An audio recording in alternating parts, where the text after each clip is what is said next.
मित्रांनो, आपण श्री स्वामी विवेकानंद यांनी सांगितलेली काही कालातीत तत्वे अभ्यासत आहोत. त्याच्यामध्ये अतिशय महत्त्वाचं असे एक कालातीत तत्व आहे, ते म्हणजे एकाग्रता. एकाग्रता विकसित करण्यासाठी श्री स्वामी विवेकानंद यांनी अधिक भर दिलेला दिसतो. एकाग्रता हे सर्व यशांचे गमक आहे अशी त्यांची शिकवण आहे. एकाग्रता आपल्या आयुष्यामध्ये चमत्कार आणू शकते असं त्यांनी सांगितलेलं आहे. मनाला शांत ठेवण्यासाठी आणि एकाग्रतेसाठी आपण दररोज ध्यानाचा सराव केला पाहिजे.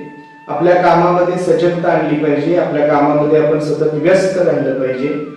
असं म्हटलं जातं की व्यस्त राहा, मस्त राहा, तरच आपण आपल्या मनाची एकाग्रता आपल्या प्रत्येक कामामध्ये वाढवू शकतो, ती विकसित करू शकतो आणि जीवनामध्ये, आयुष्यामध्ये यशस्वी बनू शकतो असं श्री स्वामी विवेकानंद यांनी आपल्याला सांगितलेलं आहे.